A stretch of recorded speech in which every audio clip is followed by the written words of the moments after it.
မင်္ဂလာပါ AKG Channel မှာကြိုဆိုပါရစေဖလီပါကလစ်ကိုအသုံးပြုပြီးဖုန်းနဲ့ပဲပုံလေးတွေဆက်လက်ရေးဆွဲတင်ဆက်လိုက်ပါတယ်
ရေးဆွဲတဲ့ပုံလေးကိုလက်စတတ်ပါမယ်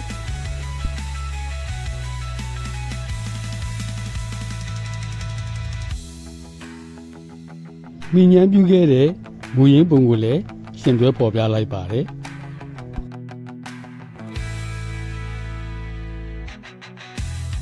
အခုတော့ဒီလောက်ပါပဲအားလုံးပဲရွှင်လန်းချမ်းမြေ့ကြပါစေ